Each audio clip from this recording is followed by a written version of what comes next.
Lyca production சுபாஷ்கரின் தயாரிப்பில் super star Rajinikanth, Amitabh Bachchan, Fahadh Fazil, Rana நடிப்பில் DJ Gnanavel இயக்கத்தில் வேட்டையன் அக்டோபர் 10 உலகமெங்கும் உங்கள் அபிமான திரையரங்குகளில். வேட்டையனின் வேட்டைக்கு ரெடியா? ஜம்மு காஷ்மீர் சட்டப்பேரவை தேர்தலில் 48 இடங்களை பிடித்து தேசிய மாநாடு காங்கிரஸ் கூட்டணி ஆட்சியை பிடித்துள்ளது.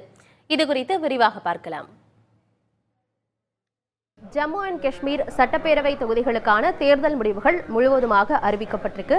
அது என்ன விவரம் அப்படிங்கிறத பார்க்கலாம். ஒட்டுமொத்தமாக ஜம்மு அண்ட் காஷ்மீர்ல சட்டப்பேரவை தொகுதிகள் 90 இருக்கு. இதுல பெரும்பான்மைக்கு 46 தொகுதிகள் தேவை. முடிவுகளின்படி பார்த்தோம்னா ஜம்மு காஷ்மீர்ல JKN தேசிய மாநாட்டு கட்சி அதிகமான இடங்கள்ல வெற்றி பெற்றிருக்காங்க. இரண்டாவது இடத்துல பாரதிய ஜனதா கட்சி இருக்கு. 29 இடங்கள்ல வெற்றி பெற்றிருக்காங்க. JKNோட கூட்டணி அமைச்சிருக்க காங்கிரஸ் கட்சி 6 இடங்கள்ல வெற்றி பெற்றிருக்காங்க. இந்த ஜம்மு அண்ட் காஷ்மீர்ல JKNம் காங்கிரஸ் கட்சியும் அவங்க கூட்டணி அமைச்சு ஆட்சி அமைக்க போறாங்க. இப்போ இங்க இந்த மேப்லயே பார்க்கலாம். காஷ்மீர் இது ஃபுல்லா இந்த காஷ்மீர் இடங்கள். அங்க தேசிய மாநாட்டு கட்சி தான் அதிகமான இடங்கள்ல வெற்றி பெற்றிருக்காங்க. இது ஜம்மு பகுதி. இங்க ஃபுல்லாவே பாரதிய ஜனதா கட்சி தான் அதிகமான இடங்கள்ல வெற்றி பெற்றிருக்காங்க. அதை மேப்லையும் பார்க்கலாம். அடுத்ததா இப்ப இந்த கட்சிகள் எவ்வளவு சதவிகித வாக்குகளை பெற்றிருக்காங்க அப்படிங்கிறதையும் பார்க்கலாம். முதலாவதாக JKN கட்சி 23.43% வாக்குகளை வாங்கியிருக்காங்க.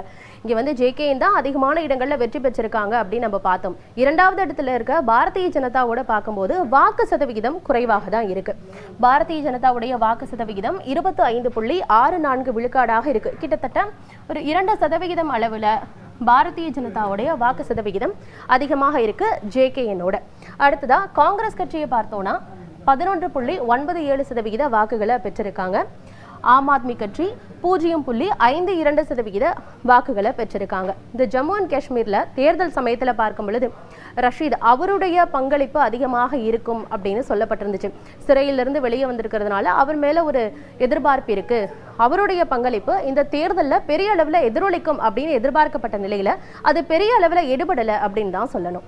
லைகா புரொடக்ஷன் சுபாஷ்கரின் தயாரிப்பில் சூப்பர் ஸ்டார் ரஜினிகாந்த், அமிதாப் பச்சன், ஃபகத் ஃபாசில், ராணா நடிப்பில் டிஜே ஞானவேல் இயக்கத்தில் வேட்டையன் அக்டோபர் 10 உலகமெங்கும் உங்கள் அபிமான திரையரங்குகளில். வேட்டையனின் வேட்டைக்கு ரெடியா?